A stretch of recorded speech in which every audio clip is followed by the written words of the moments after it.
time. And we have all different people on all different walks of life, all different challenges, all different struggles. We have some 5-day challengers on here. We have 30-day, we have veterans. It doesn't matter where you're at. That's the cool part, is it's the same recipe. It's the same recipe, but you have to start. There's one thing you have to do before you go any further with anything, no matter where you're at, no matter if you're starting with us in 5-day challenge on Monday, or you are jumping in or refocusing, or you've been at this for 2 years, you have to hit the but now button. It's something that I learned along this journey. I learned it in my marriage. I learned it in my business. I learned it with my kids in the morning, in my fitness journey. I had to hit the but now button. I had to release everything. So I don't know where you guys have come from. You know, I don't know if you have struggled like I have with yo-yo dieting. I don't know if any of you guys know what that feels like, to be defined by the number on the scale, or to look in the mirror and not like what you see, or to cry every time you get ready for date night because nothing fits, or to cry when you go shopping for a bathing suit, or try to dodge the camera. My whole entire life until about 7 years ago, I struggled with all of that. You know, I struggled growing up. I was big boned. If I looked at pizza, I gained weight. I'm married to a man that he can eat a whole pizza and still have a 6-pack, you know, and I was always the victim in my head.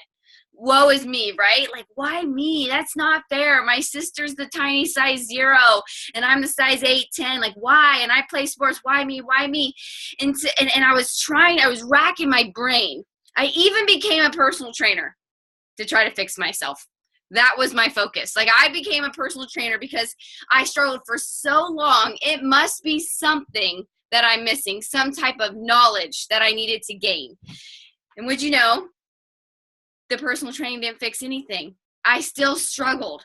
You know, I still struggled in my own skin, and it came to that but now button that I was telling you about. I beat myself up over and over and over again to the point where I was completely in my head.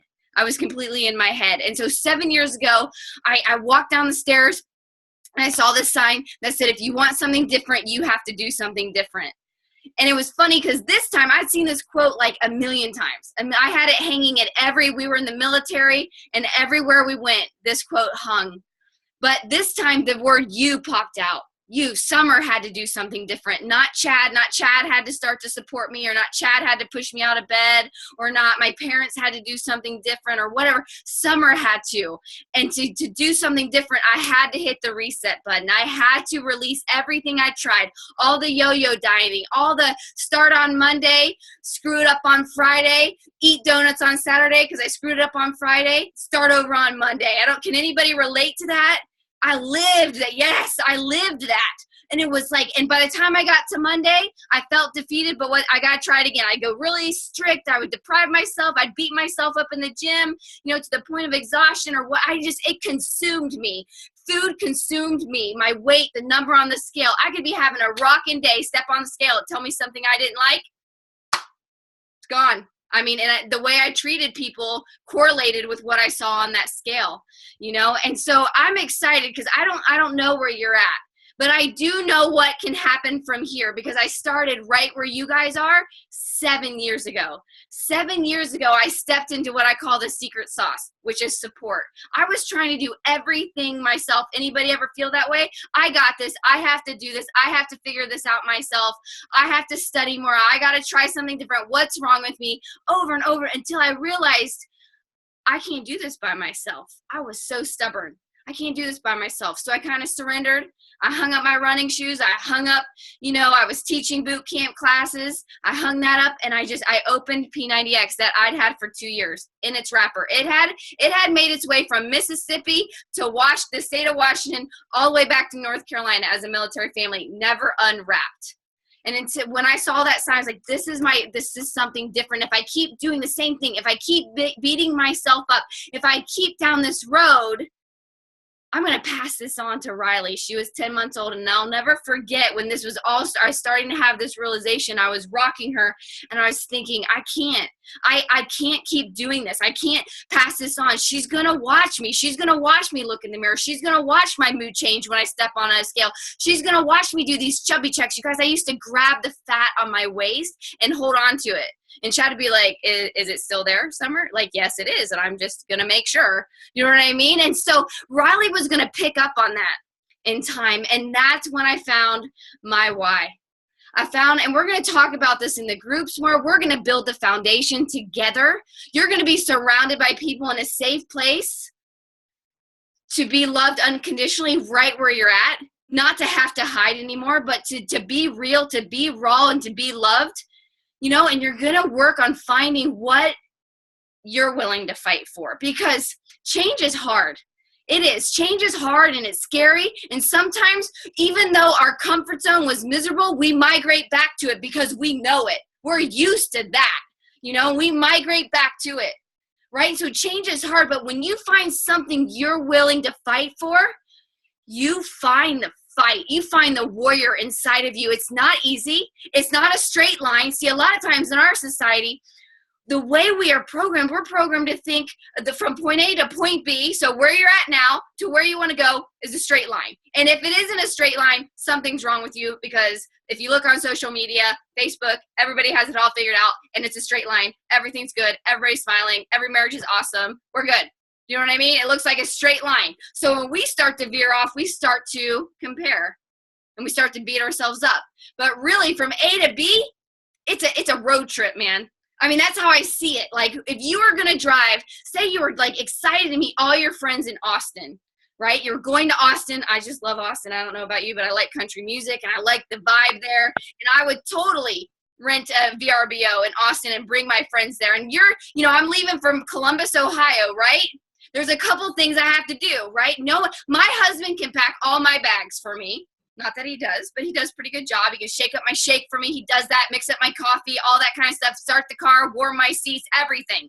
Shut the door, give me a kiss, encourage me. You got this. You're going to be fine. I still have to put the car in reverse and push the gas pedal out of that dead-end spot and onto my journey. We all have to do that too. That is all a decision. And you guys are here. You guys made that decision. See, a lot of times we don't even recognize that first win, that you're actually here, that you've taken time out of your night to lean in, to get surrounded. You know how easy, like your to-do list, if it looks like mine, there's still things on it. There's probably a pile of laundry sitting next to you that you could be doing, but you're here. You made that decision. You have to celebrate that first and foremost, right? And so you already started to put your car in reverse. But here's the deal. On the way to Austin, from Columbus to Austin, it is not a straight line. I am going to hit mountains. I'm going to make wrong turns. I mean, that's just me. Like, Siri is going to tell me the wrong way to go, or Siri is going to say it right as I'm passing the off ramp. That ever happened, you guys? Like Siri, you're like, you know what? A couple miles back would have been good. You could have told me before then. Do you know what I mean? But that's going to happen to us on this journey to Austin. We're going to pass it. We might end up with a flat tire, right? But it doesn't mean you abandon the car, right? No one gets a flat tire on their way to Austin, steps out of the car and says, you know what? Austin wasn't meant to be. I think I'll walk back to Ohio. Nobody does that. We call someone, which would be like calling this group, plugging in, and we say, hey, yo, I got a flat tire. What the heck's going on? Can someone help me? And someone else can be like, yeah, I got that same flat tire last week. Let me tell you how I worked through that. You know what I'm saying? So I'm asking you, don't abandon your car, your vehicle, your journey, your why, your Austin. Don't abandon it. It's going to look all crazy. We're going to run in detours and traffic jams and all kinds of stuff. Expect it. Expect it on your journey. But you guys are here and you're surrounded, and that is the secret sauce. When I finally got surrounded, I started to realize I'm not alone. I don't have to do this alone, and I don't have to be perfect to do it. I was watching other people struggle and pick themselves back up, and it gave me hope. I located myself in their story, and that's exactly what I want you guys to do. So hit the button now button right now, no matter what happened yesterday, no matter what happened today. I don't care how many other things you have tried. I don't care how much you spend on personal trainers. I don't care. It is time to stop beating yourself up. It's time to release it and say, but now. You can't look forward and backwards at the same time. There is no way. You can't. If you're walking forwards, right? You're walking and you're always looking this way, you're bound to trip and fall and smack your face really hard. We got to look that way. We got to look that way. And then we got to link arms. We got to walk together. We got to walk. Notice I didn't say sprint. See, some of us think we have to do this in 5 days. Like, we got to fix everything. And if I can't fix myself in 5 days, I'm telling you what, it took me 7 years. So y'all still motivate me. You know, things are going to happen, different seasons of life. You know, I just had a surgery. How long ago? 6 weeks ago. And before that, I was in so much pain. I couldn't work out for 2 months leading up to that. When I came back, it was like hardly could hold a plank. You know, I was beating myself up, but it was you guys. It was groups like this that I watched you guys inspired me and motivated me. But now I had to hit the but now button. And that's what I'm asking you guys to do, and then plug in to the secret sauce. Okay. So every foundation, I'm going to walk you through this, but we're going to talk about it in the 5-day group. I keep talking about it in the 30-day group. I still talk about it. I still revisit it. And you're going to hear me talk about it a bunch. But we're going to start right now. You already heard me talk about what's your Austin? What's your why? For me, what was I willing to run into a burning building for? Riley. Not that I want to run in for my sons, but when I looked at Riley, I realized it stops right now. This whole unhealthy relationship with food, this whole self-hate I had going on with myself, that whole negative talk, that whole unworthiness, everything I was wrapped up, defining myself by a scale, that stopped right now. I wasn't passing it on to that little girl.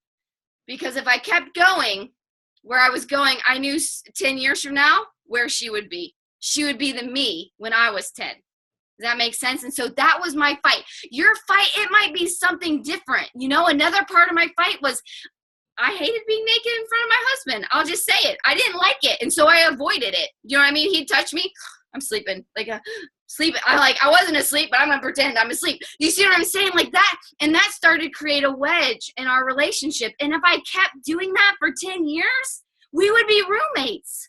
Right? And what are the ramifications of that? I've seen it. I lived it with my parents. I saw it. I knew what it looked like. I didn't want that. You know what I mean? And so that became my fight. So when I didn't feel like getting up in the morning, got up anyway, because that was my fight. That was my fight. And so I'm going to ask you guys to dig deep. We're going to talk about it on Monday. We're going to talk through, what are you fighting for?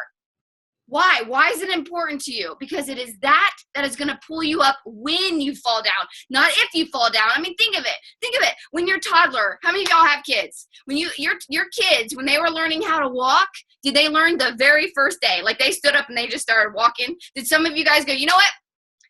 You fell down. I'm pretty sure you're just going to crawl your way to high school. You know what? You might as well just give up. Did any of you guys stand over your toddler when they fell down the first time and go, God, what is wrong with that kid? Why are my kids always, they don't pick it up right away? You know what? Just stay down there. That's ridiculous. You're doomed to be that. You were never worthy. We would never do that to our toddler, would we?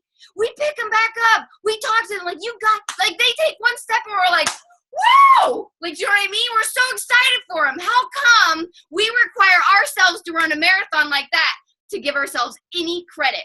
We beat ourselves up and we beat ourselves up over and over and over again.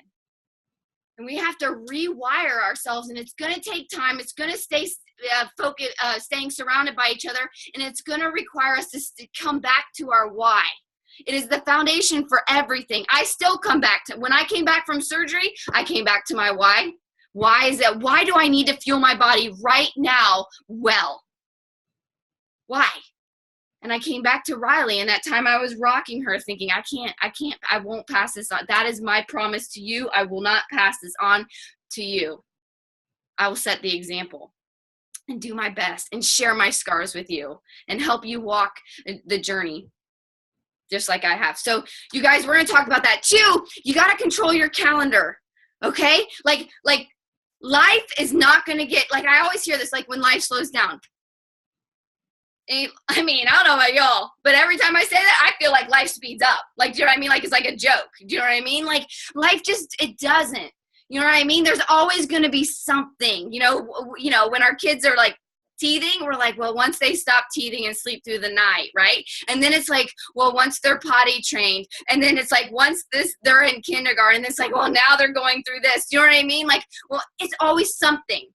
But here's the thing. We get to decide what is a priority, what makes our calendar. We get to drive our bus or car, whatever you're driving to Austin. You get to drive. Has anybody ever read The Energy Bus? That's why I said that. You get to drive your bus. Okay, wherever you want to, right? We have driven our bus wherever it is right now. Right? And some of you guys are like, nah, my husband drove my bus right here. Or my mom drove my bus here for me. Or you know what I mean? Like, but guess what? When we claim that someone else is driving, that takes our hope out of it. If someone else is driving, we have no hope. So the way I see it, when I realize, like, wait a second, I drove my bus here. I can drive my bus wherever I want. There is power. And that was empowering to me to realize, like, wait a second. I can control this. I can control me. I can control what makes my calendar. So the first thing I had to do, and the first thing I'm going to ask you to do, is to identify what distractions are on your calendar right now for a season. Because if you don't put your oxygen mask on an airplane, what do they say? Put your oxygen mask on first. Not your kids. And you might have 5 kids. You won't make it to the 5th one if you put everybody else, if you're just going down the line, putting them on. You're going to pass out before you get to the 5th kid. You got to put your mask on, and now you work down to help people, right? But how come some of us are doing that backwards? Because we buy into this society like super mom, and all of our capes are caught in the door, and then we're beating ourselves up. You know what I'm saying? And so we have to put our oxygen mask on first, because if you run out of energy, even if it is your heart to serve the extreme poor, let's say that it is your heart. If you don't have the energy, if you don't take care of your body, you won't make it. You're not going to make it. You're not going to make it. So we have to look at our calendar and say, what for a season do I need to remove so that I can make myself a priority, so that I can be the best version of myself, so that I'm a better wife, so I'm the best mom I can be, so I'm the best coworker, so I'm the best daughter, whatever. What do I need to remove? For me, when I was starting to take back control of my life, I removed Grey's Anatomy. I did. That shows you it's still on though, I think. I haven't watched it, but Grey's Anatomy had to go. American Idol had to go, and I had to get up a little earlier. And Chad was deployed. So when I started to make these changes, I had a 10-month-old, a 4-year-old, and my husband was deployed. We were dropped in the middle of nowhere, North Carolina. We thought it would be really awesome to buy a fixer-upper. So I was up at night, like peeling this awful wallpaper. Awful. I was tired. So I get it. But I had to start taking control of my calendar, right? I had to start getting to bed at a decent time and getting up earlier. And I'm going to tell you a trick right now to getting up. Say, I'm up, I'm up, I'm up, I'm up. Your life and death is in the power of the tongue. If the first thing you say to yourself is, I'm tired, guess what? Night-night. You know what I mean? Night-night. You know what I'm saying?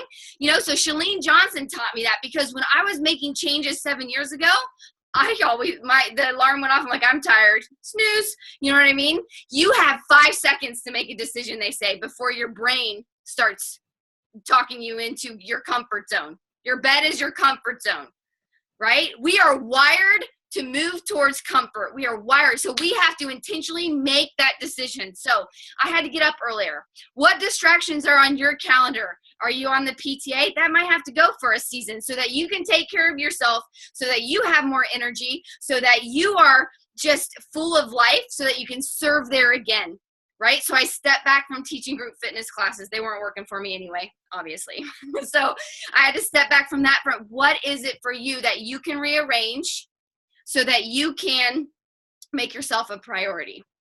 Those are the 2 places that I want you to start. And then we're going to work through in our groups together, obstacles together. We're going to work through momentum goals. We're going to work through all of that stuff, building a roadmap to success, right? Just like Chalene Johnson taught me 7 years ago. All I'm doing is passing on to you guys a recipe that has worked for so many of us. And it's not like straight line, like I said, 1, 2, 3, boom, it's done. It's a recipe that has to be continually revisited every single month. I'm a challenger, just like you. Just like you guys. I'm a challenger. I dig in. I revisit my why. I tell it. I write it down. I look at my calendar. I evaluate myself. All the stuff that we're going to ask you to do. And we're going to celebrate our small victories together. Because you know what? I think we beat ourselves up more than anything. I think we struggle to see how far we've come. And I think if you would, for just a second, as you're climbing this mountain, and that's what it's going to feel like sometimes, You're climbing this mountain. If we never look back to see how far we've come, we're going to run out of steam. So we're going to ask you guys to continually, what's your biggest victory this week? What did you overcome this week? What are your sprouts, we call them? These little sprouts that you have to, like, think about it, when a crop sprouts, you have to protect it, right? And if you don't, the sun will scorch it. Those negative thoughts will come in and stomp all over it. So we're going to ask you to work through that, but not on your own. Okay? You're always going to be with us. We're going to meet you in the group. We're going to meet you in messages. You got to meet us halfway. You always have us. We have people from every different time zone. Chances are, we even have nursing moms. So chances are you might post something at 2 a.m. So-and-so nurses someone at 3 a.m. probably has an answer for you. I have nursed before and answered people's questions in the middle of the night. So trust me, there's going to be someone there to help you. So, okay. So before I kind of bounce it off with other people, I want to make sure you guys have the tools. Okay. Like, I want to take the weight off your shoulder the same way it was taken off of mine. Right. And so the meal plan guide is posted, right? The meal plan guide is in there. There are 10 options. And I used this for years and I still refer back to it, but there are 10 options for every meal and snack. Just pick one. Don't overthink it. Just pick one. Don't try to get all creative. Just let yourself get some small victories under your belt. You don't have to count calories. How many of you guys, that just drives you crazy? Anybody try to count calories or points? For me, that was hard. That really was defeating at night. If I was too low, I was like, crap, I've messed up my metabolism. It was too high. I was like, oh crap, I'm going to, collect fat. And you know what happens when you stress out? Your body releases cortisol. Does anybody know what cortisol does? Belly fat, right? So we stress over hitting these numbers when really I'm going to tell you something that helped me that I forgot about for so long, that then Liz Taffel used to lose 60 pounds and keep it off for 2.5 years. She just went back to the old pen and paper. She laid it right by her refrigerator. Every time she ate something, she wrote it down. You write down what time you ate it. You would evaluate. If you go, like, how many of you guys, sometimes you're not sure if it's hunger or stress because you're so used to, I stress eat. I'm going to own that one. You know what I mean? I used to be the one that would come, I would have just eaten and something happened with my kids and my first reaction was go stare into my refrigerator. Like, why? What was that going to do for me? You know what I mean? So Liz struggled with the same thing. So she would evaluate, she would look at, like, am I hungry? Is it time to eat yet? If you just ate 30 minutes ago, probably not. And she would self-evaluate the whole time, not counting her calories, but just being accountable to what she was writing down. And that really, really helped her keep it simple. Keep it simple, right? Take the pressure off yourself, okay? So there is a checklist that many of you guys have that I will post in there, but it kind of helps you. You don't have to... I am a checklist queen. My kids have a morning success checklist. So if you're not a checklist type of person, just ignore it. Like, seriously, don't stress over it. But if you're like, I need more detail, we have these challenger success lists that can help you, like, clean out your cupboard, schedule your workouts beforehand, all of those things. Like, okay, if I do this and this and this, I'm headed in the right direction. Right? Not the scale. The scale does not tell you if you're headed in the right direction. A lot of times it lies to you.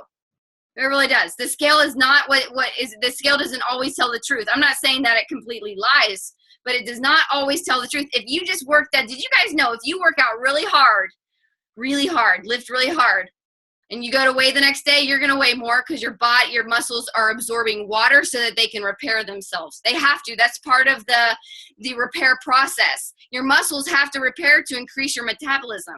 So you might have had a kick, day yesterday, worked out, nailed your nutrition, weigh yourself in the morning, and yesterday it said 137, and today it says 139, and you're like, screw it, what the hell, I don't even care anymore. Anybody ever have that happen to them? Step on the scale and you're like, you know what, screw it, it's not even working. So you have to have other ways, but we're going to help you through that, okay? Here's what I do know. I do know if you control your calendar, if you stay surrounded, if you keep it simple with the things that we're going to teach you and plug in every day, that the compound effect will take effect. that day by day, things will get better. They won't always be noticeable, right? But in time, you won't even recognize yourself. 7 years later, you guys, I don't even own a scale. We have a scale now because Chad got all crazy about checking his body fat percentage, and I think it's the devil. Let me just be honest. You know what I mean? And it was super expensive, or I would take it outside and beat the hell out of it like I do every other scale. You know what I mean? But it doesn't define me anymore, right? It doesn't. I self-evaluate every day. Like I told you, what can I do better tomorrow? What are my sprouts? You know, like, and I celebrate those things, and we're going to do that together, but that's going to take time of reprogramming how you think. Remember, what you focus on is what you get more of, you know? So if you focus on what's going well, you'll get more of what's going well. If you focus on everything you've done wrong, you'll beat yourself up into you'll self-sabotage yourself. I lived that for so many years. But you guys, the best piece of advice I can give you is the but now button has to be pushed before we go forward. We have to reset. Every single day, we have to reset. We have to self-evaluate. If there's some things we messed up, we can't beat ourselves up. We have to hit the but now button and move forward. And then take control of our calendar. So every Sunday, I plan. Every single Sunday, I look at my calendar, and I look like Riley has gymnastics on Mondays and Wednesdays. Those are busy nights. I know that Shakeology is going to fill me at night on Mondays and Wednesdays. They're going through a drive-through like I used to do 7 years ago, or stopping for Chick-fil-A, all that stuff because life was busy. Nope, I already have it planned. I know what days are coming. It's Monday and Wednesday. And so while I'm sitting there with her, I drink she's out there, I'm watching her, I drink the shake. Right? And when I get home, I'm not starving. So I already have hard-boiled eggs or something, or chicken that's pre-cooked that I'll make for myself. And it's controlled. Whereas the old summer, some people will feed themselves junk. You know what I mean? They'll stop at the convenience store and feed themselves junk because they don't have anything else. What summer used to do was not eat, because I knew I wasn't supposed to put it in my body. So then at night I would get home, and guess what was there? Oreos, Tostitos, junk, right? Pizza, leftover pizza, my leftover kids like Cheez-Its or whatever. And I couldn't, like, it's like became uncontrollable. And so I know Mondays and Wednesdays are going to be tough in our house, right? I know that Fridays are going to be pizza night with the kids. So I either have to have something ready for myself, or I have to include that as my night that I'm going to indulge a little. You know what I mean? I plan it all out. Look at your day. When are you going? When do you need to get your workout in? It might change from day to day. You know what I mean? And so, like, for example, this week, Chad had a doctor's appointment. I knew that I was going to have to watch Ollie and do some things, so I wasn't going to work out. So I needed to get up early. So that day, I got up early and worked out. I evaluate every single day to see when is this going to fit? What are the meals going to be each day? What are my obstacles going to be to me succeeding? And once you can identify those obstacles, you won. You won. You're expecting them. You know Mondays are going to be stressful because of football practice. You know that your husband will be at work late on Wednesdays because you asked him. So that you know that bedtime's all on you. It's good. So you need to get that workout out at 5:30. When you take control of your calendar like that, everything changes. So on Sunday, Saturday or Sunday, what I want you guys to do is sit down with the tools that we gave you, print them out, and write down your grocery list. Like, really look at what nights you need a crock pot recipe, or what nights you're going to do shake, or what days you're going to do shake for lunch, because maybe you have, let's see, what does Riley have coming up? They have field day, right? So I know on that day, I'm going to drink my shake for lunch, not for breakfast. And I know that's coming. And that really, really helped me, is being intentional with my calendar. So Saturdays and Sundays, you guys, ask your spouse to give you an hour. Put in your favorite music, right? I don't care. Make it fun. Pour a mimosa, something. That's make it fun. Don't dread it. Have a glass of wine. I don't know, but we need to enjoy this process. We need to communicate with our spouse that, hey, I need this time. This is important to me because I want to fight for this. I want to be the best version of myself for you, for the kids. I want to break this generational curse right here. It stops with me, babe. So can I have an hour on Saturday to myself in my room to meal plan and then to go to the grocery store in peace? Communicate that. I'm telling you, if you follow through with it, if he or she sees that wow, she is feeling better. She is feeling more confident. She is more engaged. She does have more energy. She is kinder. Oh my gosh, we are having more sex. He'd be like, you know what? You go ahead and you take that extra hour, babe. You know what I mean? Because he's seeing the change in you. So, Kristen Evans, I want to hear, girl, yep, you didn't know I was going to do that, and Mary Howard's next. But I would love if you would just real quick, okay, kind of give them like the short 30-second story of, you know, where you've come through. Can you do it in 30 seconds? That's tough, right? Maybe a minute. And then give them like your best tip. Your best tip. Can you do that? Yeah, there you go. I'm going to do my best. Okay. All right. Yeah. I've been a coach for 5 years, and I was terrified when I started. I had no idea what to expect, but I knew that where I was not working. So I just kind of jumped in, and I figured I would figure it all out later. And that's kind of what happened. I realized that this whole process is what is amazing about it. I figured out a long time ago to just stop worrying about all of the, like, what's going to happen and, you know, like how it's supposed to end, and just enjoy the process. I think that that's probably the biggest tip that I can give everybody, is that we are what like transforms through all of this. There's something that you learn every time that you go through one of these challenges. Every time you make a tweak, you're the person that gets more polished and more real with yourself, and you become stronger. And there's so much like personal accountability in these groups that like it's like you don't have anywhere to go but forward. You just kind of have to let it happen, and how she says, hitting the now button, but it's also like realizing that like you can start to control these things, and that you definitely don't have to look back, and you don't have to fight anymore. Like if I came to the end of my rope, and I realized that I had to move, and it's okay for that, and to not know what's going to happen at the end, you know? Yeah, but I love that. That's so good. I love that you brought that up, you guys. Like I recently, in the last year, I heard like fall out of love with the destination and fall in love with the journey. Fall in love with the process. See, we in our society, you know, and I was very much this way, I was microwave like I thought that I should get this all right now, and so I was beating myself up like I should get this right like a microwave, right? When it's really like a crock pot. You know what I'm saying? You have to plug the crock pot in, right? I mean, seriously, I have forgotten to plug the crock pot in before. Plug the crock pot in, that's plugging into the group, right? And then you have to add the ingredients, right? And then you have to be patient.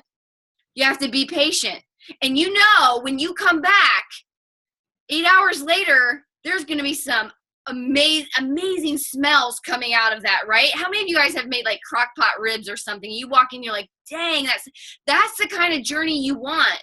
But it doesn't happen in a microwave. Nobody gets the bomb ribs out of a microwave. No one, I mean, think about Thanksgiving, you guys. Thanksgiving? Like, if you showed up for Thanksgiving, your mom was like, hey, it's easier. We're having Hungry Man. Is that what it's called, Chad? Hungry Man? We're having Hungry Man for Thanksgiving. How many of you be like, oh no, are you for real? And she's like, it was just easier. I didn't feel like it. You know what I mean? Like it would taste horrible. Tastes horrible. But usually when you come to Thanksgiving, right, you know it is about to be some good stuff. When, you know, they look like this, they've been up like all day, and they look like this, and there's like flour in their hair, and they're sweating. You know what I mean? They got their apron on, there's flour all over the place, and there's pots and pans. It's messy. It's messy. Our journey can be messy sometimes, you know what I mean? But you fall in love with the process because you know what the end result is. I know what the end result is for you. If you get into the mess with us, if you stay committed, if you plug in the crock pot, if you add the ingredients, all the analogies, if you put on your oxygen mask, I'll do all the analogies. If you get in your car and reverse it, how many more analogies can we have? We mix them all up. You see what I'm saying? It can get messy. But when you expect it and you fall in love with the process, you fall in love with the flour all over your face, you fall in love with the apron, you know what I mean? You fall in love with your hair being all crazy. The end result is incredible. I mean, look at the peace on Kristen Evans' face. And it didn't happen in 5 days. It didn't happen in 30. It was a 5-year journey that she fell in love with, right? That she fell in love with. And I love watching your journey, Kristen. Do you have anything else to add, girl? I don't know. I think that's it. It's just everything right now. It's just falling in love with that process, and don't be too hard on yourself. Like, show up every day, find something to be grateful for, and keep going. Like, yesterday's over. Like, just go forward. That is so good. Show up every day. Mary, I'm going to plug in with you in a second. Mary and I were talking today, so I already know what she's going to tell you. It's pretty simple. But, I just lost my train. Show up every day. I was listening to this motivational video the other day, something I do every single morning, and it said 90% of the journey is just showing up. Whether you succeed or not is just showing up, not being perfect, just showing up. And just stepping into it. And that's where Mary comes in. You ready, Mary? I'm going to unmute you. I'm going to pin your video. You guys, Mary and I have been, how long have we been working together? 10 months? Yeah. 10 months. 10 months or so? And you are down how much? 113. 113 pounds in 10 months. And so her and I were sitting at dinner today, and I was like, Mary, what if you could tell people? That's a lot, you guys. I mean, that's incredible. Among her story is, you'll hear it one day in a book, on stage, all over the place. In my opinion, you'll hear it all over. Okay. So there's more to that story. So you're just hearing a number right now, but it's so powerful. And I was like, Mary, if you could tell everybody one thing, what would it be? What'd you say? Just do the damn thing. That's what she told me. I was like, okay, and that's what we're gonna talk about. Just do the damn thing. You know what I mean? Just show up is how I took it. Just every day, just do the damn thing. You know what I mean? Don't overthink it. Don't beat yourself up. Just do it, right? And so, did you have days of doubt when you didn't want to show up? Yeah, I mean, when I started, I didn't think I could do this. Honestly. Because I had tried so many times before and failed. And so I went into it thinking, I probably can't do this, but I guess I'll try. And, I started gaining some momentum, and something just clicked. But there were days that I was just like, forget this. Like, I suck at this. I'm not where I want to be. And I wanted to quit, but it was like, just do it. Like, you have to make that decision. Because when I started, I was over 300 pounds for the third time in my life, and I was done, Yeah. And so I had to make that decision, and every single day it's a decision, because you don't always want to. Yeah. And it's in that moment that you have to just freaking do it. Yeah. Like that complete ownership, right? Yeah. Like, if inaction is a decision, right? Right. It's like the compound effect. That's the Slight Edge, that book, or the compound is great. If you struggle with that, if you really need confirmation or to understand that process, that was huge for me. When I started P90X, that was one of the books that I was reading. It was the Slight Edge. And I was like, oh, I see how this works. It's like one day at a time. I get it. Whereas I thought all in one day I should fix everything. And when I didn't, I beat myself up over it. Over and over, and I could never gain momentum. So that's a great tip. Just do it. Just show up, and just do your best. That's all you can do, and stay surrounded. So Chris Webb, one more person. I know Chris is on here, and I don't know if Danny's on here. Danny and Chris Webb. I'm going to unmute you, Chris, and pin you here if you don't mind. Chris didn't know I was going to do this. Surprise! I thought we should get a male perspective on here.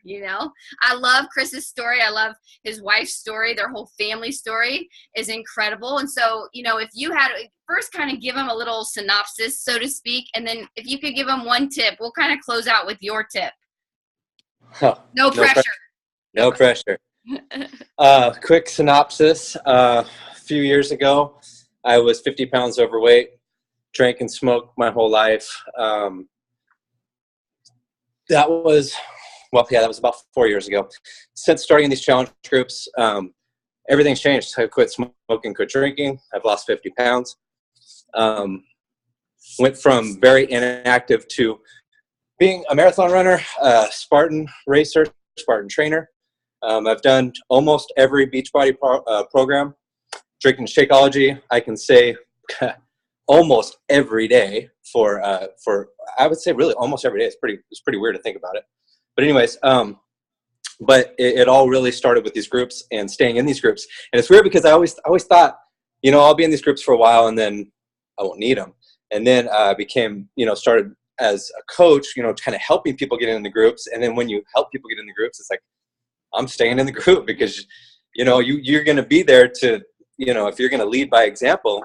And I think that's what happens, you start leading by example and go back to like what Summer was talking about is, I don't remember your exact words, but you were talking about basically being the role model for your kids, right? You have to walk that walk and do that. And just everything just kind of hit me through doing these groups and through, leading people through these groups and stuff, that I needed to do that at home as well. Mm-hmm. And so once that triggered in my head, and that didn't trigger right away. And you would think that's like the no-brainer, right? You got to leave from home, right? It didn't trigger with me. It took a long time. And it finally hit me. It's like, holy crap, my kids are going to do what I do, not what I say. Yeah. And that's kind of what hit it. You really need to walk the walk if you're going to lead your family in any direction. There's so many people, I'll just say real quick, there's so many people say, well, I wish my husband would do this, or I wish I hear that a lot. I wish my husband would do that. It's like, well, then you need to do the damn thing. Yeah. You can't wish it for somebody else. You have to do it. And I love you where you're at, but I need to take care of me. That's it. That's what you were talking about, Summer. Yeah. You need to take care of me. And so that's what I think it is. If you want to be well for everyone else, the oxygen mask, like what you're talking about, you want to be well for everyone else, you have to do you. You do you, because it's not selfish to do you. That's not selfish. It's selfish to not do you. Yeah. Right? So you need to do you so you're good for everyone else. Yeah. And so that's being on the spot like that. Yeah, no, you did good. That was perfect. You do have to. I think a lot of times it's almost, especially women, I struggled with this. Like we put ourselves on the back burner and we kind of play the martyr. Do you know what I mean? And we kind of just put everybody else. That's how I was. I don't know, and then I tried to like act like I had it all together. It was a mess inside, and I walked out the front door in North Carolina and I was like, I got it. I got it all together. Do you know what I mean? And it came down to giving myself permission to take care of me. And then also giving myself permission to make small changes and not expect myself to make all the changes at once. Chris did his, it's a process. You know what I mean? It wasn't 4 years ago or I think it's 4, right, Chris? 4 years ago that it wasn't like all at once. He like quit smoking, quit drinking, worked out every day, decided to run Spartan races, go for it. You know what I mean? That was him and his wife, Danny, fell in love with that process. And it's sometimes we compare our now to someone else's 4 years later and we beat ourselves up. But this is the last piece of, and I'm going to do it. 45 minutes. That was my goal. Everybody high five me. 2 more minutes to close this out. But I want you guys just to think of 1 or 2 things that you could change right now. Small things that you could change right now and focus on right now to give yourself momentum, right? So for some of you, you guys don't you guys don't eat breakfast, right? So let's just drink Shakeology for breakfast. That would be one thing that you could change. Some of you guys are only getting 5 hours of sleep. Let's get 7. And you could change that with us for 5 days and gain momentum.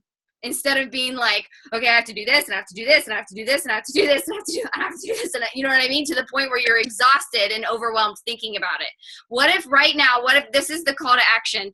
Go to the group between now and tomorrow morning, and what are 2 things you can change? Some of us, for some reason, drinking water haunts me. What in the world? Like the easiest thing, Chris, what is wrong? Why do I forget to drink water? But I do. It is a crazy thing. My mouth is like a cotton ball right now. I need to change that. I need to change that.